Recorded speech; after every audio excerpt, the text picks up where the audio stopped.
असंभव को भी संभव सिर्फ और सिर्फ आपकी सोच बनाती है। काम कितना भी कठिन हो, यदि आपने ठान लिया है कि हम उसको करके रहेंगे तो डेफिनेटली आप उसको कर पाएंगे, क्रैक कर पाएंगे और आप उस पर विजय प्राप्त कर पाएंगे।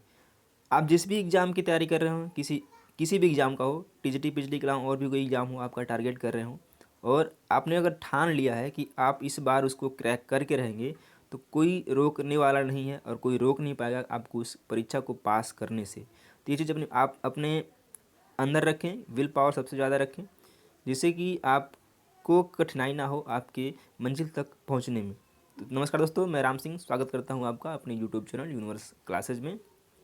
बात कर रहे हैं हम टीजीटी पीएचडी के लिए भूगोल के प्रैक्टिस सेट की। यह इंपॉर्टेंट है टीजीटी पीएचडी, एलटी ग्रेड और यूपी पीसीएस के लिए भी, या फिर आप सुपर टेट देने वाले हैं। चलिए शुरू करते हैं आज के इस महत्वपूर्ण सेशन को।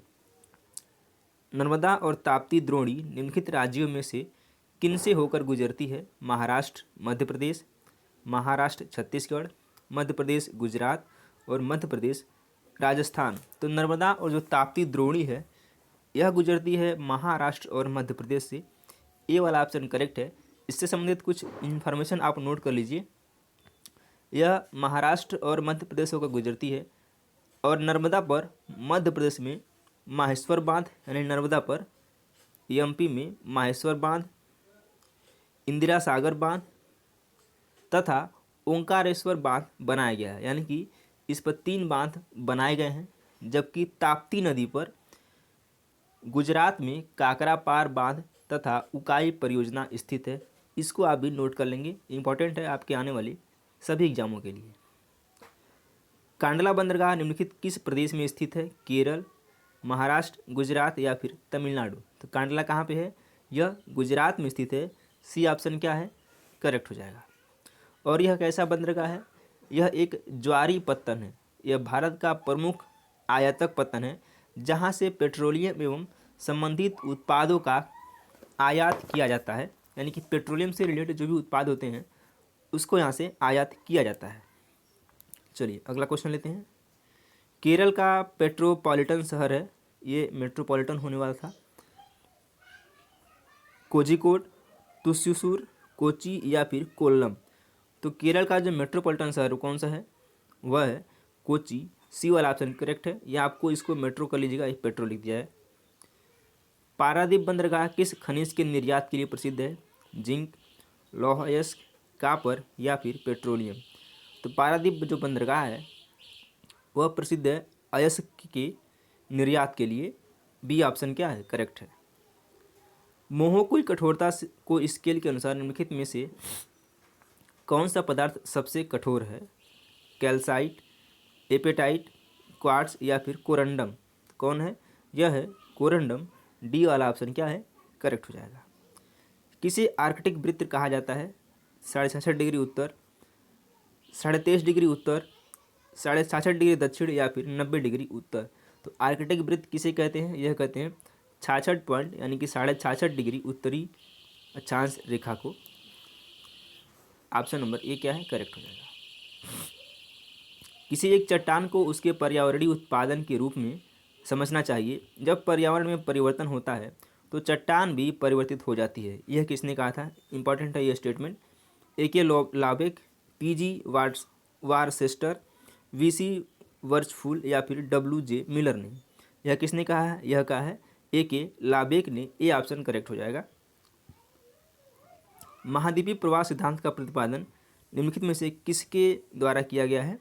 Lothian green, Wagner, Lord kelvin या फिर लैपवर्थ एवं लव के द्वारा। तो यह किया गया है वैगनर के द्वारा। बी ऑप्शन सही है।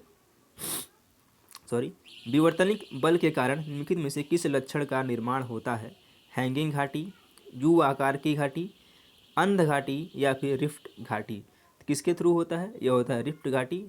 डी ऑप्शन सही है।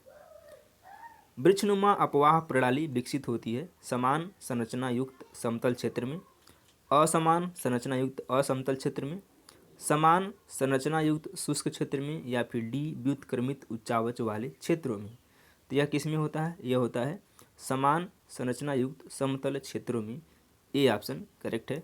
हम उम्मीद करते हैं कि आपको यह सेशन मज़ा आ रहा होगा देखने में, और यदि आपको पसंद आ रहा है तो वीडियो को लाइक ज़रूर कर लें, और चैनल को यदि आपने अभी तक सब्सक्राइब नहीं किया है तो सब्सक्राइब कर लें।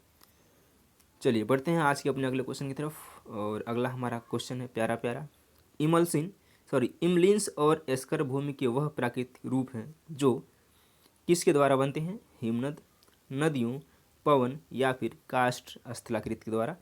तो यह हिमनद द्वारा बनते हैं। ऑप्शन नंबर ए हमारा सही है। प्लेट विवर्तनिकी सिद्धांत के अनुसार दीपी चापों तथा दीपी तोरणों का निर्माण परिणाम है किसका? महासागरीय महाद्वीपीय प्लेटों के अभिसरण का, महाद्वीपीय प्लेटों के अभिसरण का, अपसारी प्लेट सीमाओं का, या फिर डी महासागरीय प्लेटों के अभिसरण का।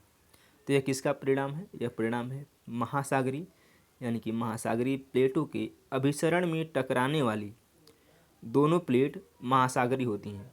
तो अपेक्षाकृत अधिक घनत्व वाली प्लेट का अधक्षेपण होता है तो गर्त एवं ज्वालामुखी द्वीप का निर्माण होता है। डी ऑप्शन सही है। सूची 1 को सूची 2 से सुमेल करना है और बताना है, एक तरफ दिया है सतह दशा और दूसरी तरफ दिया वर्षण क्षमता सूचकांक। वन कितना है? यह 64 से 127, यहाँ कुछ कट हो गया, 64 से 127, चौथा हो जाएगा। और मरुस्थल 16 से कम। वर्षा प्रचुर वन, यह 127 से ज़्यादा होता है, यानी कि ये वाला करेक्ट है। और घास स्थल ये 32 से 63 होता है। ए का 4, बी का 2, ए का 4, बी का 2, सी का 1 ऑप्शन नंबर डी में दिया गया है और डी हमारा करेक्ट आंसर है। डेविसन धारा कहाँ की तटीय प्रतिधारा है? उत्तरी प्रशांत महासागर, दक्षिणी प्रशांत महासागर, अंध महासागर या फिर हिंद महासागर। यह कहाँ की प्रतिधारा है? यह प्रतिधारा है उत्तरी प्रशांत महासागर की। ऑप्शन नंबर ए करेक्ट है। फ्लोन के अनुसार डोल ड्रम का विस्तार कितने डिग्री देशांतरों तक पाया जाता है? 300 डिग्री, 200 डिग्री, 250 डिग्री या फिर 150 डिग्री। तो यह पाया जाता है कितना? 200 डिग्री। बी ऑप्शन सही है। निम्नलिखित में से कौन सा स्थानीय पवन शुष्क तथा ठंडे पवन का उदाहरण है? फान, सांता आना, हरमट्टन या फिर ब्लिजार्ड। तो क्या है? यह है D blizzard. D option correct है। अब बात कर लेते हैं सभी के बारे में एक एक करके। सबसे पहले बात करेंगे हम ब्लिजार्ड की। तो यह अमेरिका एवं रूस में साइबेरिया क्षेत्र में चलने वाली शीतल एवं शुष्क पवन है। बात कर रहे हैं ब्लिजार्ड की। यूएसए एवं रूस में साइबेरिया क्षेत्र में चलने वाली शीतल शुष्क पवन है। अब बात करते हैं फान की। तो फान क्या है? यह शुष्क गर्म आल्प्स पर्वतीय पवन है जो कि फ्रांस और इटली में चलती है। अब बात करते हैं सांता आना की। तो यह जो है गर्म शुष्क रेतीली यानी कि कैलिफोर्निया में चलती है। और हरमट्टन गर्म अति शुष्क धूल भरी सहारा से गिनी तट की ओर इसे डॉक्टर पवन भी कहते हैं। किसको? हरमट्टन को। इसका एक और निकनेम है डॉक्टर पवन, याद रखिएगा, पूछा जा सकता है। निम्नलिखित में से कौन सा युग्म सही नहीं है? पंपास अर्जेंटीना में, डाउन्स ऑस्ट्रेलिया में, वेल्ड दक्षिण अफ्रीका में, लानोज चिली में नहीं, ये वेनेजुएला में है। वेनेजुएला के घास के मैदान है ये, और यही हमारा क्या है? करेक्ट है। अगला क्वेश्चन लेते हैं। मानव भूगोल बेचैन मानव और अस्थिर पृथ्वी के मध्य बदलते संबंधों का अध्ययन है। यह परिभाषा किसने दिया है? हटिंगटन, ईसी सैम्पुल, जी टेलर या फिर डी स्टम्प ने। यह परिभाषा है ईसी सैम्पुल का। बी ऑप्शन सही है, करेक्ट है। निम्नलिखित में से कौन सी संकल्पना विडाल डिला ब्लास से संबंधित है? दृश्य भूमि, जीव भूविस्तार, गणितीय भूगोल, पार्थिव संपूर्णता या फिर दृश्य भूमि। तो कौन सा है? यह है पार्थिव संपूर्णता। सी विल बी राइट। निम्नलिखित में से जनसांख्यिकी संक्रमण की कौन सी अवस्था अल्प विकास की अवस्था को दर्शाती है? उच्च स्थिर अवस्था, प्रारंभिक बढ़ती हुई अवस्था, देर से बढ़ती हुई अवस्था या फिर निम्न स्थिर अवस्था। कौन सी है? यह है उच्च स्थिर अवस्था। ए ऑप्शन करेक्ट है। कौन सी विनिमय क्रिया नहीं है? माल परिवहन, दूर संचार, खुदरा व्यापार या फिर प्रबंधन। तो विनिमय प्रक्रिया कौन सी नहीं है? यह डी है, प्रबंधन। यह एक मैनेजमेंट है और क्योंकि इसमें किसी भी वस्तु का आदान प्रदान नहीं होता है, बल्कि माल परिवहन, दूर संचार और खुदरा व्यापार विनिमय क्रिया के क्या है? एग्जाम्पल है, जबकि प्रबंधन क्या है? ये एक मैनेजमेंट सिस्टम है। संयुक्त राज्य अमेरिका के उत्तर पूर्वी समुद्र तट के नगरीय प्रतिरूप के वर्णन हेतु मेगालोपोलिस शब्द का प्रयोग किया गया था। सी डी हैरिस ने किया था, जी गाटमैन ने किया था, ब्रायन बेरे ने किया था या फिर हैरोल्ड मेनर ने किया था। तो यह किया था जीन गाटमैन ने। बी ऑप्शन करेक्ट है। संयुक्त राज्य अमेरिका का सबसे बड़ा लौह अयस्क उत्पादक क्षेत्र कौन सा है? उत्तरी पूर्वी अप्लेशियन प्रदेश, अलबामा प्रदेश, पश्चिमी प्रदेश या फिर सुपीरियर झील प्रदेश। यह है सुपीरियर झील प्रदेश। डी ऑप्शन करेक्ट है और यह अमेरिका का सुपीरियर झील प्रदेश जो है यही प्रसिद्ध है। डी ऑप्शन करेक्ट है। बाण सागर परियोजना स्थित है बिहार में, मध्य प्रदेश में, उड़ीसा में या फिर उत्तर प्रदेश में। तो बाण सागर परियोजना उत्तर प्रदेश में स्थित है। डी ऑप्शन क्या है? हमारा करेक्ट है। और यह उत्तर प्रदेश एवं मध्य प्रदेश की संयुक्त परियोजना है जो सोन नदी के पानी उपयोग हेतु बनाई गई है। तो यह यूपी और एमपी की संयुक्त परियोजना है और यह सोन नदी पर है, ये भी याद रखना है। गंगा के मैदानी भाग में पुरातन जलोढ़ मिट्टी को कहते हैं भाबर, बांगर, खादर या फिर तराई। इसको कहते हैं बांगर। बी ऑप्शन सही है। जियोवाइड का आकार क्या है? पूर्ण वृत्ताकार, अंडाकार, पूर्ण वृत्त या फिर चौकोर आकार। तो इसका आकार कैसा है? इसका आकार जो है अंडाकार है। बी ऑप्शन सही है। निम्नलिखित में से किस विद्वान ने सामान्य बनाम विशेष भूगोल के द्विभाजन की नींव रखी थी? Immanuel Kant, Sebastian Munster, Bernhard Varenius या फिर पीटर एपियन ने। तो किसने रखी थी? यह रखी थी बर्नार्ड वारेनियस ने। सी ऑप्शन सही है। टार की उत्पत्ति किस चट्टान में बहुतायत होती है? अवसादी, आग्नेय, कायांतरित या फिर इनमें से किसी में नहीं। तो टार की जो बहुतायत है यानी कि बहुलता है वह होता है आग्नेय चट्टान में। बी ऑप्शन हमारा सही है। दुनिया के किस भाग में वायु अपर्दन से बने भूदृश्य को सेरीर और रेग कहा जाता है? सहारा, मंगोलिया, थार या फिर कैलिफोर्निया। इसको कहाँ कहते हैं? ये सहारा को कहते हैं। ए ऑप्शन हमारा सही है। निम्नलिखित में से कौन सा पर्वत मिश्रित या जटिल पर्वत का उदाहरण है? मेयान, फ्यूजियामा, सीरा नोवादा या फिर रेनियर। कौन सा है? यह है सीरा नोवादा। सी ऑप्शन करेक्ट है। ये कहाँ पे है आपको कमेंट बॉक्स में कमेंट करके बताना है। प्रचलित पवनों के प्रभाव में प्रवाहित महासागरीय धाराएं कहलाती हैं? धारा, तरंग, विशाल धारा या फिर प्रवाह। यह क्या कहलाती हैं? यह प्रवाह कहलाती हैं। डी ऑप्शन हमारा करेक्ट है। चलिए, उम्मीद करते हैं कि आपको ये सेशन पसंद आया होगा। सेशन यदि पसंद आए तो वीडियो को लाइक ज़रूर कर लें और चैनल को सब्सक्राइब कर लें। धन्यवाद। Hi friends, welcome to my YouTube channel Universe Classes. स्वागत है आपका यूनिवर्स क्लासेज में। इसमें हम बात करने वाले हैं टीजीटी, पीजीटी और एलटी ग्रेड के लिए भूगोल के प्रैक्टिस सेट की, जो कि रोज़ सुबह 10 बजे होती है कंटिन्यू। और इसमें काफ़ी इंपॉर्टेंट क्वेश्चन है और अच्छे क्वेश्चन है। इवन ये इंपॉर्टेंट होगा UP PCS, GIC, UGC net और यूपी सुपर टेट की जो वैकेंसी है उसके लिए भी। चलिए देखते हैं आज के इस महत्वपूर्ण सेशन को। किसी नदी के खड़े पार्श्व वाली गहरी व संकीर्ण घाटी को कहते हैं? कगार, कटक, भृगु या फिर महाखड्ड। तो किसी नदी के खड़े पार्श्व वाली गहरी संकीर्ण घाटी को क्या कहते हैं? इसको बेसिकली बोला जाता है कगार, इसको महाखड्ड के नाम से जाना जाता है। डी ऑप्शन क्या है? हमारा करेक्ट है।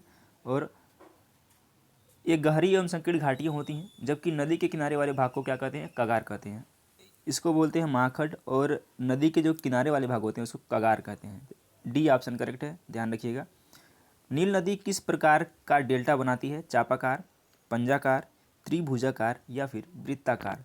तो नील नदी चापाकार डेल्टा का निर्माण करती है। ये ऑप्शन हमारा करेक्ट हो जाएगा। और यह अफ्रीका महाद्वीप में स्थित नील नदी गंगा की भांति चापाकार, यानी कि जिस तरह गंगा चापाकार डेल्टा बनती है उसी तरह से ये नील नदी भी बनाती है चापाकार डेल्टा। यदि सूर्य का उत्थापन कम होता है तो सूर्यास्त एवं इससे परावर्तित मात्रा का अनुपात एल्बिडो क्या होगा? कम होगा, बढ़ेगा, वही रहेगा या फिर कोई परिवर्तन नहीं होगा? इसमें क्या होगा? ये एल्बिडो जो है बढ़ जाएगा। बी वाला ऑप्शन हमारा करेक्ट हो जाएगा। लियोपोल्ड मैट्रिक्स का उपयोग किया जाता है प्रदूषण स्तर पर निर्धारण के लिए, जैव विविधता के स्तर के निर्धारण के लिए, पर्यावरण प्रभाव आकलन के लिए या फिर डी टार्नेडो के परिणाम के निर्धारण के लिए। तो लियोपोल्ड मैट्रिक्स का उपयोग कब किया जाता है? यह किया जाता है पर्यावरण प्रभाव आकलन के लिए। सी वाला ऑप्शन हमारा क्या है? करेक्ट हो जाएगा। निम्नलिखित में से कौन सा समुद्र सबसे अधिक छिछला सागर है? बाल्टिक, काला, पीत या फिर उत्तर? तो इसमें से जो कौन सा समुद्र है जो छिछला सागर भी है? बाल्टिक, काला, पीत या फिर उत्तर? तो यह कौन सा है? यह है बाल्टिक सागर। ए वाला ऑप्शन हमारा करेक्ट हो जाएगा। और इसकी औसत गहराई कितनी है? 55 मीटर है। बात कर रहे हैं बाल्टिक की। अब बात करेंगे पीत की। इसकी जो औसत गहराई है 180 मीटर है। और उत्तरी सागर की जो औसत गहराई है वह 661 मीटर है। और फिर एक बचा है काला सागर, इसकी जो गहराई है 1100 मीटर है। तो इस तरह से ए ऑप्शन हमारा क्या है? करेक्ट है। निम्नलिखित में से कौन सी भूकंपी तरंगे तरल माध्यम में से यात्रा कर सकती हैं? पी तरंगे, एस तरंगे, आर तरंगे या फिर एल तरंगे? तो कौन सी भूकंपी तरंगे तरल माध्यम में यात्रा कर सकती हैं? वह तरंगे हैं पी तरंगे। ए वाला ऑप्शन हमारा करेक्ट हो जाएगा। पृथ्वी के घूर्णन के कारण होने वाला पवन विक्षेप या विचलन क्या कहलाता है? भूमंडलीय पवन, भूविक्षेपी पवन, आकस्मिक पवन या फिर वलात पवन? तो पृथ्वी के घूर्णन के कारण होने वाला जो पवन निक्षेप या फिर विचलन है इसको बोला जाता है भूविक्षेपी पवन। बी ऑप्शन बिल्कुल करेक्ट है। और हम उम्मीद करते हैं कि आपको यह सेशन पसंद आ रहा होगा। सेशन यदि पसंद आ रहा है तो वीडियो को लाइक कर लें और चैनल को अभी तक यदि आपने सब्सक्राइब नहीं किया है तो सब्सक्राइब जरूर कर लें ताकि हमें भी मोटिवेशन मिलता रहे। चलिए पढ़ते हैं अपने अगले क्वेश्चन की तरफ। और अगला हमारा क्वेश्चन है, भारत में वर्षा की परिवर्तिता निम्नलिखित में से किस में पाई जाती है? पश्चिमी घाट के पश्चिमी ढालों में, राजस्थान के थार मरुस्थल में, केंद्रीय भारत में या फिर पूर्वी तटीय मैदानों में? तो कहाँ पाई जाती है? यह पाई जाती है पश्चिमी घाट के पश्चिमी ढालों में। ये वाला ऑप्शन हमारा करेक्ट है। हरमट्टन पवन प्रवाहित होती है इटली में, ग्रीनलैंड में, मध्य अफ्रीका में या फिर ब्राज़ील में? तो यह कहाँ प्रवाहित होती है? यह प्रवाहित होती है मध्य अफ्रीका के सहारा से उत्तर से दक्षिण पूर्व दिशा में चलने वाली गर्म एवं अति शुष्क वायु है जो कि मध्य अफ्रीका में बहती है। यह तेज रफ्तार वाली धूल से भरी वायु है। इस वायु को डॉक्टर वायु या फिर डॉक्टर पवन भी कहा जाता है, क्योंकि जब यह वायु सहारा से गिनी तट की ओर प्रवाहित होती है तो यहाँ के निवासियों को आर्द्र मौसम से राहत मिलती है। इसलिए इस हरमट्टन को डॉक्टर पवन भी कहते हैं। ये याद रखिएगा, ये क्वेश्चन हमने कई बार डिस्कस किया हुआ है। तो सी ऑप्शन हमारा करेक्ट है। समान समय अंतर या एक साथ घटित होने वाले बिंदुओं को जोड़ने वाली काल्पनिक रेखाओं को क्या कहते हैं? आइसोक्रोन, आइसोटेक, आइसोडोपेन या फिर आइसोफोन? इसको बोला जाता है आइसोक्रोन। ये ऑप्शन सही है। दो वसंत विषुवों के बीच कितने दिनों का अंतराल होता है? 359 दिनों का, 182 दिनों का, 363 दिनों का या फिर 365 दिनों का? तो दो विषुवों के बीच लगभग 365 दिन अर्थात एक वर्ष का अंतर होता है और एक वर्ष का समय लगता है। डी ऑप्शन हमारा क्या है? करेक्ट है। और यह 21 मार्च और 23 सितंबर को जो सूर्य है वह भूमध्य रेखा पर सीधी रेखा में चमकता है। और 21 मार्च की विषु को बसंत विषु कहते हैं। 21 मार्च को क्या कहते हैं? इसको बसंत विषु। और जो 23 सितंबर होता है उसको क्या कहते हैं? आपको कमेंट बॉक्स में कमेंट करना है। इसका ऑप्शन नंबर डी करेक्ट है। निम्नलिखित में से किसका निर्माण डायोस्ट्राफिज्म से नहीं हुआ है? मोड़, दरार, घाटी या फिर उत्थान? यह क्या है? यह है सी, घाटी का निर्माण डायोस्ट्रोफिज्म से नहीं हुआ है। सी ऑप्शन हमारा करेक्ट है। निम्नलिखित में से निम्नलिखित में से किन दो क्षेत्रों की वर्षा की विशेषता कटिबंधीय मानसून वर्षा है? सह्याद्री, गंगा डेल्टा, कश्मीर घाटी या फिर लद्दाख क्षेत्र। यह क्या है? यह है 1 तथा 3, 2 और 4, 1 और 2 या फिर 3 और 4। तो यह क्या है? यह 1 और 2 है। सी ऑप्शन हमारा करेक्ट है। सॉरी। मैग्मा के शीतलन से बनी चट्टान निम्नलिखित में से क्या कहलाती है? स्लेट, कांग्लोमेरेट, बेसाल्ट या फिर लाइमस्टोन। तो यह बेसाल्ट कहलाती है। सी वाला ऑप्शन सही है। सूची 1 को सूची 2 के साथ सुमेल करना है और नीचे दिए गए उत्तर से कूट से उसको मैच करना है। एक तरफ दिया आकृति और एक तरफ दिया है कारक। आइए देख लेते हैं। यारडांग क्या है? तो यारडांग एक वायु है, एस्चुअरी नदी बनाती है, यानी यारडांग वायु द्वारा निर्मित होता है और एस्चुअरी नदी बनाती है। लटकती घाटी कौन बनाता है? इसका निर्माण होता है हिमानी के द्वारा।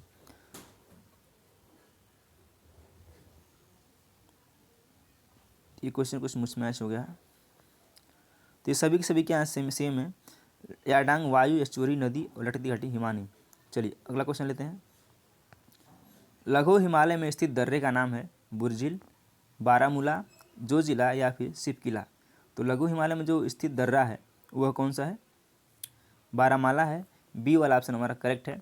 बारामाला कहाँ पे है? लघु हिमालय में है। बुर्जिल व जोजिला कहाँ पे है? ये पंजाब हिमालय में है। बुर्जिल प्लस जोजिला ये कहाँ पे है? पंजाब हिमालय में है। और सिपकिला हिमाचल प्रदेश यानी कि बृहद हिमालय में है। ये भी आपको याद रखना है। निम्नलिखित स्थलीय पवनों में कौन आल्प्स घाटी में प्रभावित होती है? फान, चिनूक, सिराको या फिर खमसिन। तो कौन सी आल्प्स घाटी में प्रभावित होती है? बेसिकली यही क्वेश्चन है। तो यह कौन है? यह फान है। ये वाला ऑप्शन हमारा करेक्ट है। निम्नलिखित राज्यों में से किसकी तटरेखा सबसे लंबी है? काफ़ी चर्चित क्वेश्चन और कई बार एग्जाम में पूछा गया क्वेश्चन है। तमिलनाडु, महाराष्ट्र, आंध्र प्रदेश या फिर कर्नाटक। तो यह कौन सा है? यह है आंध्र प्रदेश। यदि आंध्र प्रदेश ना होकर के गुजरात रहता तो गुजरात सबसे बड़ा होता। यहाँ पे क्या है? आंध्र प्रदेश ऑप्शन करेक्ट है।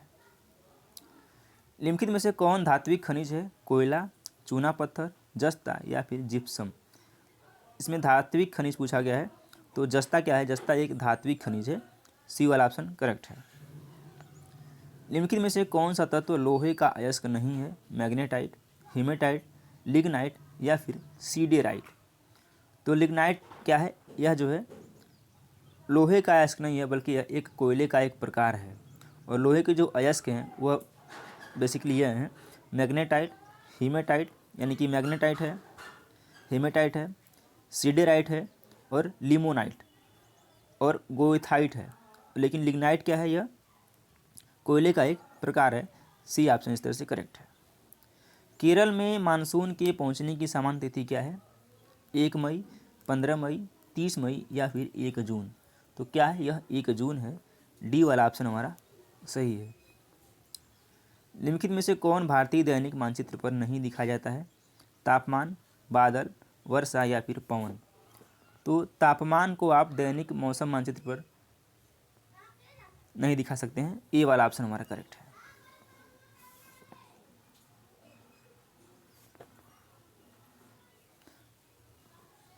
फिर से मैच करना है। आइए देखते हैं। एब्रो घाटी कहाँ पे है? यह स्पेन में है। ग्रेट डिवाइडिंग रेंज यह ऑस्ट्रेलिया में है। पो घाटी यह इटली में है। और एटलस पर्वत यह अफ्रीका में है।